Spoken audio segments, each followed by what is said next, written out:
예수 믿고 거듭나면은 그 놀라운 삶의 은혜들이 우리 마음 가운데 막 흘러 넘칩니다. 마치 종합 선물 세트를 받은 느낌입니다. 예수 믿고 나면은 여러 변의 증거들이 나타납니다.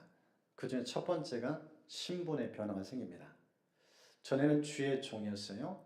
사탄의 자식이었어요. 그런데 예수 믿고 거듭나면은 하나님을 아빠, 아버지로 하나님의 자녀의 특권을 누리게 되어집니다. 신분이 비교할 수 없는 놀라운 하늘의 자녀, 그런 은총이 있습니다. 또 하나는 우리 가치관의 변화가 일어납니다. 전에는 먹고 사는 문제, 세상 것 집착했는데 예수 믿고 난 다음에는 그런 가치가 진짜 가치 아니에요. 정말로 보이지 않는 보화, 하늘의 보화. 거기에 마음을 쏟고 하나님 나라와 그를 추구하는 삶의 그런 인생으로 바뀌어집니다. 또 하나가 성품이 달라져요. 전에는 아주 지극히 이기적이 나 중심이었는데 이타적이에요. 무엇보다도 하나님의 성품이 내 안에 흘러넘칩니다. 하나님의 마음이 내 안에 가득하게 되죠. 그런 일들이 있어요. 또 하나는 삶의 목적. 전에는 나 중심이었는데 예수 믿고 거듭나면은 특징이 하나님 중심이에요. 하나님이 기뻐하신 것. 먹든지 마시든지 무엇을 하든지 하나님 영광에 살고 싶은 그 열망. 그런 변화들이 동시다발적으로 일어납니다. 이게 예수 믿는 자의 삶이에요. 오늘 읽은 이 본문을 보면은 예수 믿는 우리가 하나님 자녀가 되는데 하나님 자녀는 어떻게 살아야 될까? 세상과 이전과 전혀 다르다. 예수 믿는 하나님의 자녀의 삶의 방식 세 가지가 등장합니다. 본문을 좀 같이 살펴보면서 하나님 자녀된 우리는 어떻게 다른 삶과 차별화된 삶을 사는가, 이 다른 삶에 대해서 좀 같이 나누려 합니다. 예수 믿는 사람, 하나님의 자녀는 우리 삶의 방식이 다른데 그 첫 번째, 무엇이 다른가? 우리가 추구하는 행복 순위 달라요. 전에는 우리가 추구하는 행복이 다른 사람 우리랑 거의 별반 다를 게 없어요. 돈에 관심 있으면 우리도 관심 갖고, 다른 사람들이 인기에 마음에 집중하면 우리도 거기에 고, 그런 삶이에요. 세상사 우리랑 별반 다른 건데 예수 믿는 추구하는 행복 순위 그 정도가 아니에요. 오늘 이 본문을 보면 두 가지 행복이 구체적으로 선명하게 드러납니다. 그 첫 번째가 주님을 통해서 행복을 누려요. 여러분 본문 보십시오. 가난한 자는 복이 있다. 줄인 자는 복이 있다. 우는 자는 복이 있다. 여러분 가난이 복이에요? 배고픈 게 복이에요? 우는 게 복이에요? 근데 이 복의 특징은요, 공통적이게 하나님과 관계를 해주시는 복이에요. 저 가난은 심령의 가난이에요. 마음이 가난한 거예요. 하나님 없이 살 수 없는 마음. 다 줘도 하나님 내 안에 없으면 그건 만족이 없어요. 천국을 소유하는 그 마음. 그게 바로 복된 마음이라는 거예요. 행복이 지상에 있지 않아요. 이 세상에 있지 않아요. 하나님 그분. 그 마음을 지금 우리에게 말씀하고 있습니다. 줄인 자, 의에 대한 부분입니다. 의가 뭐예요? 하나님과의 바른 관계. 저는 하나님 없이 살았어요. 그런데 예수 믿고 난 다음에는 하나님 그분을 어떻게 기쁘시할까? 그 살지 못할 안타까움이 있고 그 살려고 몸부림치는 마음. 그게 줄인 그 마음이에요. 그런 영혼은 영적인 부유한 배부름이 있어요. 사도 바울 보십시오. 감옥에 들어가서 기뻐해요. 그런 삶을 살게 된다는 겁니다. 그리고 우는 자, 죄에 대해 애통하는 마음이에요. 여러분 느헤미야에서 보십시오. 느헤미야 그거부터 그 아픈 산을 들었어요. 예루살렘 성이 회파되고 성벽이 무너지고 백성들 피폐한 삶을 사는 것. 그 얘기를 들었는데 이 느헤미야 그가 밥을 못 먹어요. 금식을 해요. 수일 동안. 몇 날 며칠을 음식을 입에 대지 않고 하늘 앞에 엎드려요. 죄에 대한 애통이에요. 왜 우리 고국이 예민족이 저렇게 고통했는가? 하나님을 떠난 죄, 말씀에 불순종한 죄, 우상 숭배한 죄. 그 죄가 나의 죄로 여기고 그 죄에 애통하는 마음, 그런 심정, 그런 마음이 행복이라는 거예요. 하나님을 통해서 참된 행복, 진정 행복 추구하는 마음. 그러니까 예수 믿으면요, 이 세상 사람들이 누리지 못하는 행복이 있어요. 이게 영적인 행복이에요. 하나님 통해서 부어주시는 그 복. 이 복에 대한 갈망을 갖고 사는 모습. 그 복을 지금 오늘 성경은 주님 우리에게 말씀하고 있어요. 하나님 자녀는 어떻게 사는가? 행복 추구, 행복을 추구하는 방식이 다르고 그 마음 자체가 다르다. 하나님 그분을 통해서만 이 행복을 추구하는 그 마음. 그것을 오늘 성경은 우리에게 말씀하고 있어요. 두 번째는 어떤 행복인가? 고난조차도 행복을 여겨요. 보십시오. 인자로 말미암아 사람들이 너희를 미워하며 멀리하고 욕하고 너희 이름을 악하다하여 버릴 때 너에게 복이 있다. 여러분, 고난이 복인가요? 아니라고 고개를 아마 저주했어요. 그런데 저 표현 보십시오. 예수 믿는 것 때문에 당하는 어려움이에요. 예수 믿는 것 때문에 견디는 고통이에요. 사람들 왕따시켜요.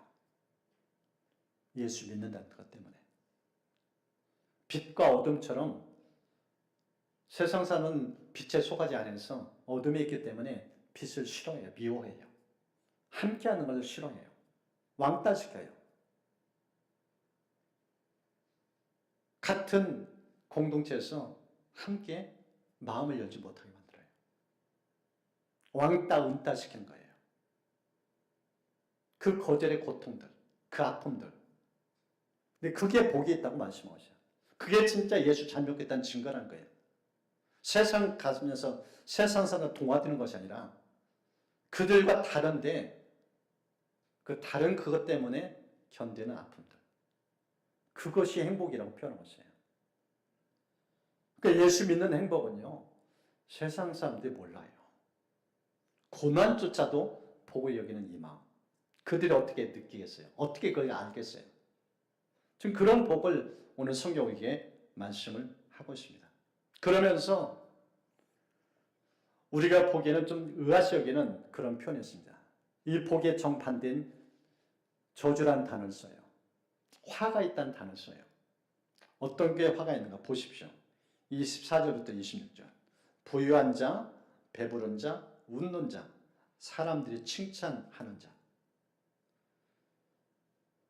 모든 사람이 원하는 거예요.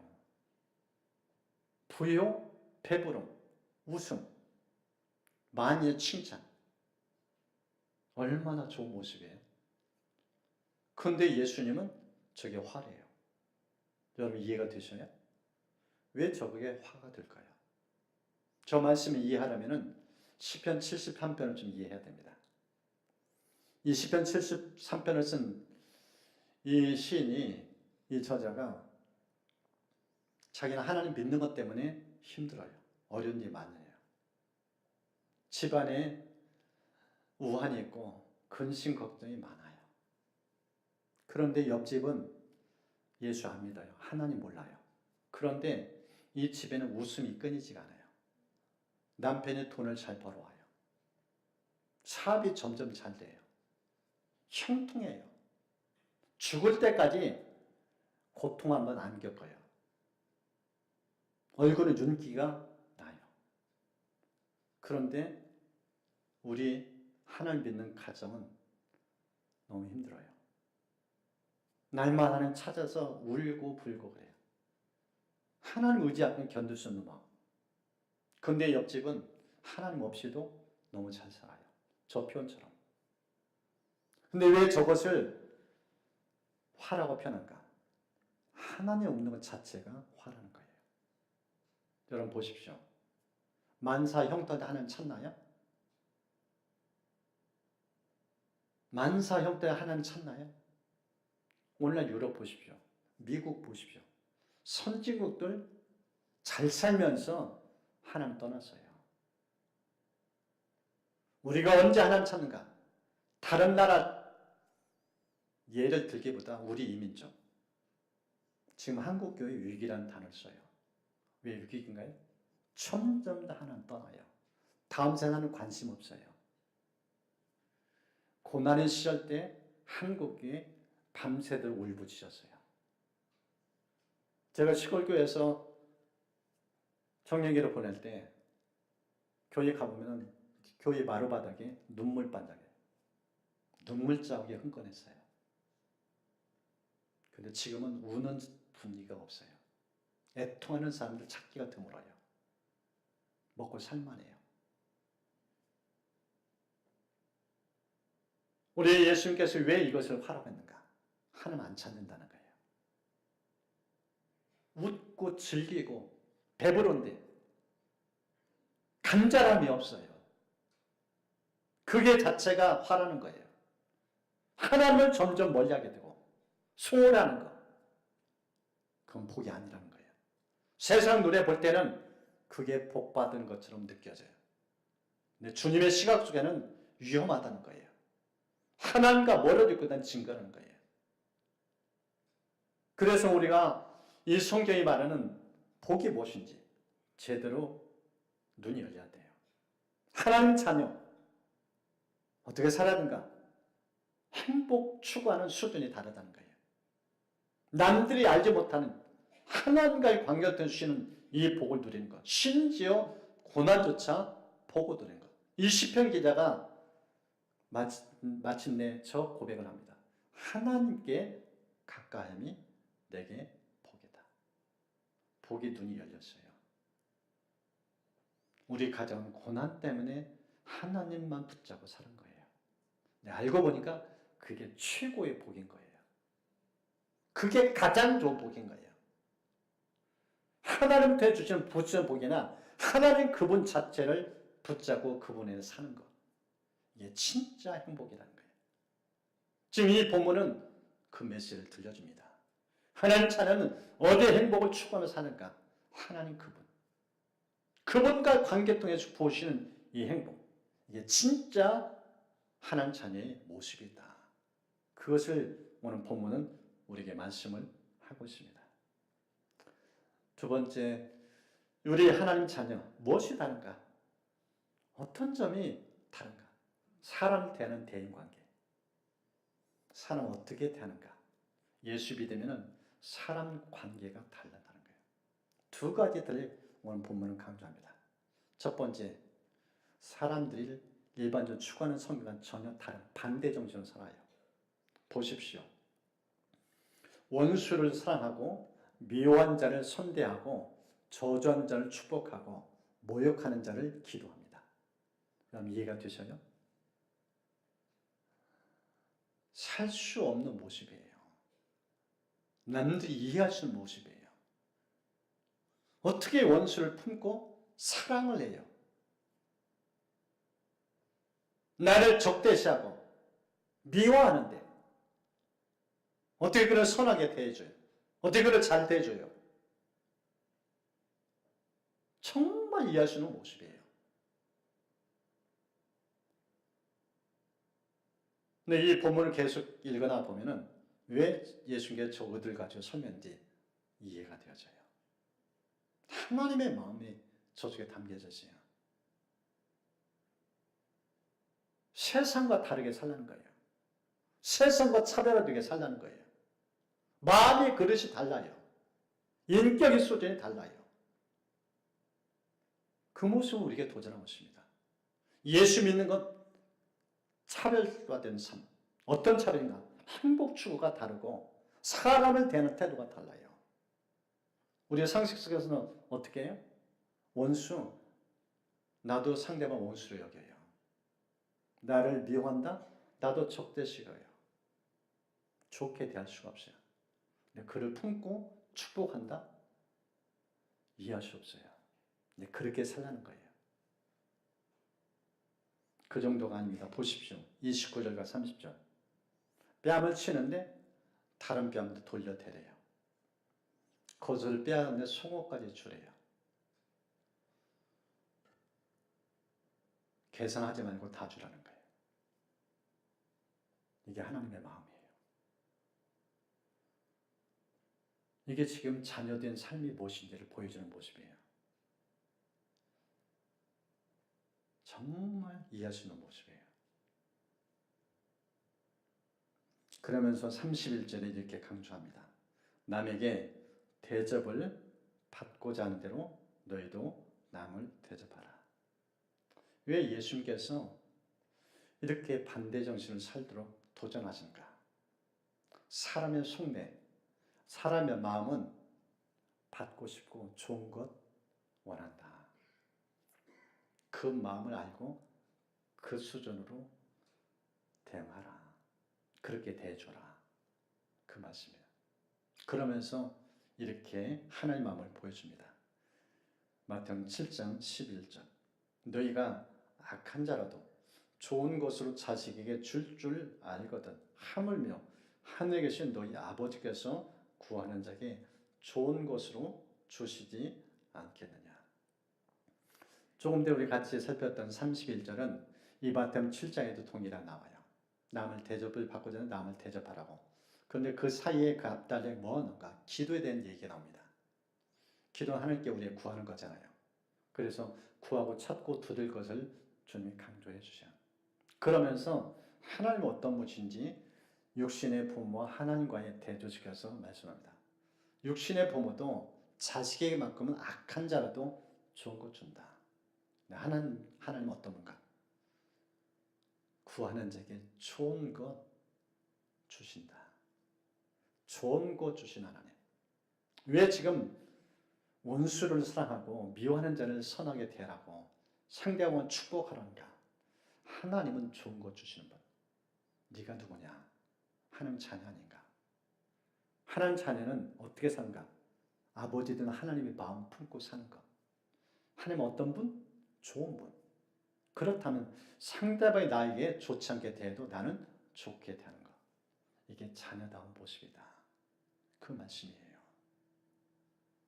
내가 믿는 아버지가 세상의 사람과 달라요. 지금 그 메시지를 들려준 겁니다.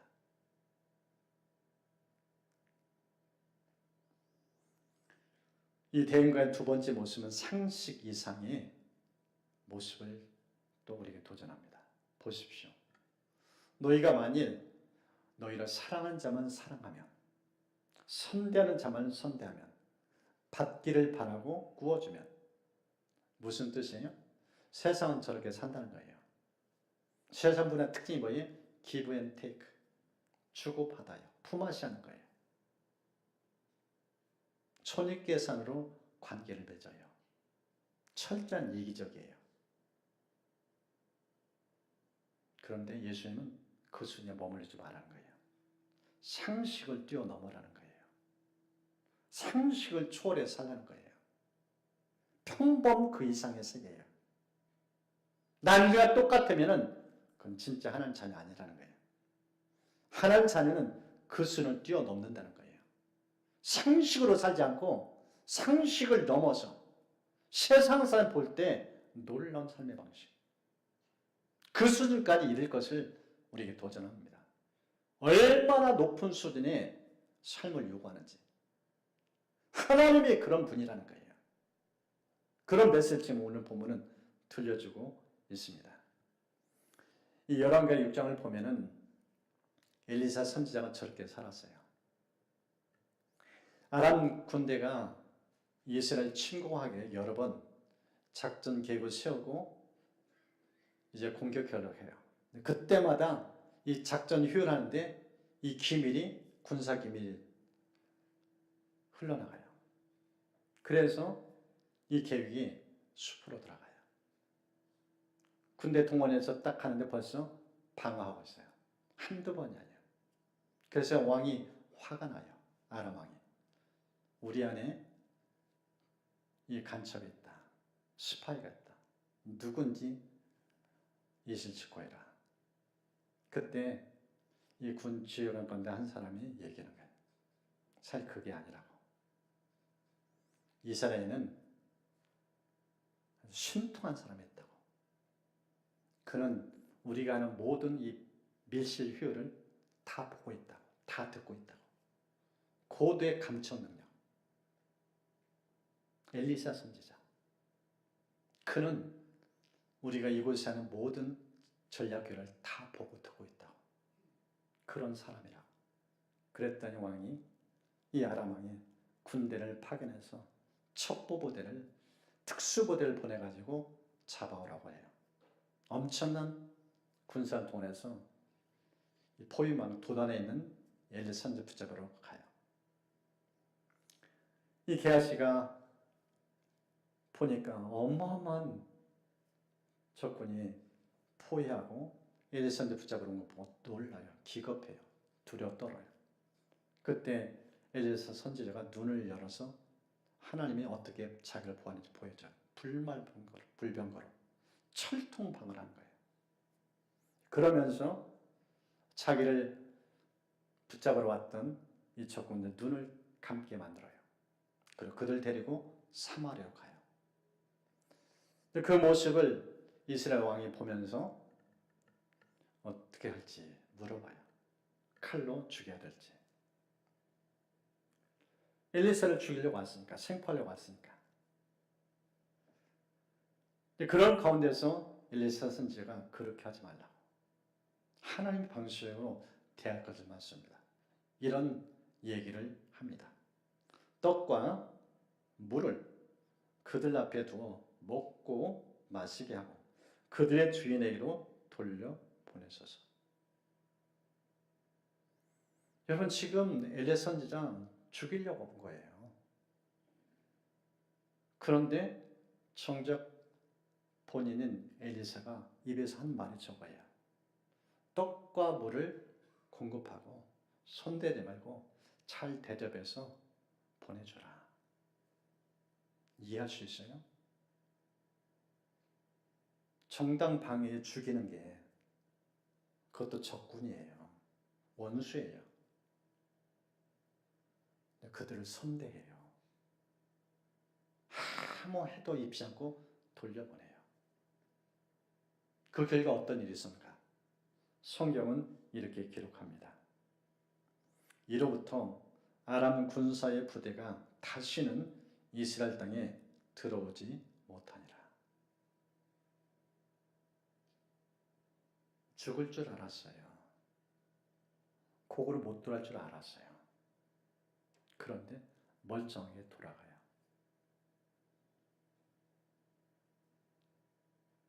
이 선대, 차별화된 반대 정신으로 사람을 대하는 이 모습, 적군이 보고 기겁한 거예요. 어떻게 저럴 수 있는가? 어떻게 이렇게 대할 수 있는가? 이게 사람을 감동시키는 방법이에요. 왜 반대 정신으로 살고 왜 상식 그 이상의 삶을 요구하시는가? 세상을 바꾸는 것, 사람을 바꾸는 것, 세상을 감동시키는 저 삶을 산다는 거예요. 평범 수준으로는 사람이 설득 안 당해요. 감동 안 받아요. 그러나 하나님이 원하시는 삶, 하나님의 마음 품으면 무사람이 감동받아요. 부복해요. 정말 저분은 다르구나. 진짜 저 사람 하나님 경외하는구나. 사람 대하는 방식 보면은 진짜 예수 믿는가 아닌가 알 수 있다는 거예요. 지금 그것은 오늘 본문은 우리에게 도전하고 있습니다. 세 번째, 하나님 자녀 무엇이 다른가? 마지막은 세상 부모와 다르다는 거예요. 세상 부모와 다른 삶의 모습. 오늘 본문을 보면은 예수님 35절에 이렇게 다시 한번 강조합니다. 오직 너희는 원수를 사랑하고 선대하며 아무것도 바라지 말고 구워주라. 다시 한번 이걸 강조해요. 그러면서 하나님 아버지가 어떤 분인지 정확하게 소개합니다. 35절. 그는 은혜를 모르는 자와 악한 자에게도 인자하시니라. 하나님 어떤 분이요? 인자하신 분. 사랑이 많으신 분. 그 사랑이 어떤가? 그 가슴이 어떤가? 은혜를 모르는 자, 배움 만복한 사람, 은혜를 받고도 은혜인지 모르는 사람, 심지어 악한 자, 그들도 품는다는 거예요. 그들도 사랑한다는 거예요. 이 넓은 가슴, 이 마태복음을 보면은 악인에게도 해를 비치고 비를 내렸다고 표현하셨어요. 예수 믿는 사람들에게만 태양을 비추는 게 아니라 믿지 않는 자에게도 똑같이 태양을 비춰줘요. 비도 내리시고. 이게 하나님 아버지라는 거예요. 이게 세상 부모와 다른 하나님 아버지의 모습이라는 거예요. 그러면서 이렇게 결론을 맺습니다. 36절 우리 같이 읽겠습니다. 너희 아버지의 자비로우심 같이 너희도 자비로운 자가 되라. 내가 믿는 아버지가 인자하셔요. 사랑이 많으셔요. 왜 그렇게 앞서서 이해할 수 있는 그 모습으로 사람을 대하라고 말씀한가? 이해할 수 있는 모습으로 행복을 추구하며 살라는가? 하나님이 고미하셔요. 너무나 지극히 높으신 분이에요. 가슴이 무한한 가슴이에요. 만인을 품어요. 그런 아버지를 모시고 산다는 거예요. 그런 하나님의 자녀 됐다는 거예요. 하나님의 아버지, 이 고백 속에서는 그 가슴이 우리 안에 있다는 거예요. 그래서 예수 믿으면요, 달려도 뭐가 달려야 돼요. 오늘 성경은 하나님 자녀도 우리의 삶이 얼마나 세상들 볼 때 놀라는가 그 모습을 보여줍니다. 오늘 이 본문을 통해서 세 가지를 좀 같이 살펴봤어요. 첫 번째, 행복. 세상 사람들이 보는 행복이 아니에요. 그들이 추구하는 행복이 아니에요. 하나님과 관계예요. 하나님 그분과 관계되어서 그들이 이해할 수 있는 심지어 고난조차도 복으로 여기는 삶의 태도. 수준이 달라요. 그리고 사람을 대하는 게 너무 달라요. 원수도 미워하는 자도 나를 안 좋게 대하는 사람조차도 다 품어요. 그리고 반대적으로 살아요. 상식을 뛰어넘는 손익 추구를 원하지 않고 하나님 방식대로 그 사람을 대해요. 감동받을 만큼. 어떻게 저렇게 살 수 있나? 그게 하나님 자녀라는 거예요. 그렇게 살게 된 이면이 우리의 믿는 아버지가 달라요. 그분의 가슴은 상상을 초월해요. 악인도 품으시고 은혜를 모르는 자도 품으시고 만인 온 일을 다 품으시는 그 하나님의 넓은 가슴이에요. 이 하나님을 알면은 우리의 마음이 넓어진다는 거예요. 생각도 넓어지고 이게 하나님 자녀들의 특권이라는 겁니다. 이 산상수훈 이 내용을 보면은 내용은 좋은데 어떻게 살아낼까? 당장 예배 끝나고 만나는 그 사람 마음을 열기 쉽지 않을 수 있어요. 그런데 우리한테 무리한 요구를 하는 분 아니에요. 내 안에 계신 주님을 보라는 거예요. 그 주님은 원수 품으셨어요. 십자가에 생명 내놓으셨어요. 십자가에 모든 인류가 다 품어져 있어요. 그 주님의 은혜가 내 안에 있고 그 주님이 내 안에 살아계셔요. 마음만 열면 돼요. 주님께 내 인생의 보장은 내려놓으면 돼요. 내가 하려면 힘들어요. 불가능해요. 어떻게 저런 삶을 살겠어요? 근데 저런 삶을 실제 사신 예수님이 내 안에 들어가 계셔요. 다만 주님께 내려놓으면 돼요. 주님이 하시는 거예요. 불가능이 아니라 능히 한 일이에요. 할 수 있는 일. 무리한 요구가 아니에요. 주님이 하시도록 기회를 드리라는 거예요. 이 주신 말씀을 생각하면서 이제 찬양과 함께 좀 기도로 나아가겠습니다.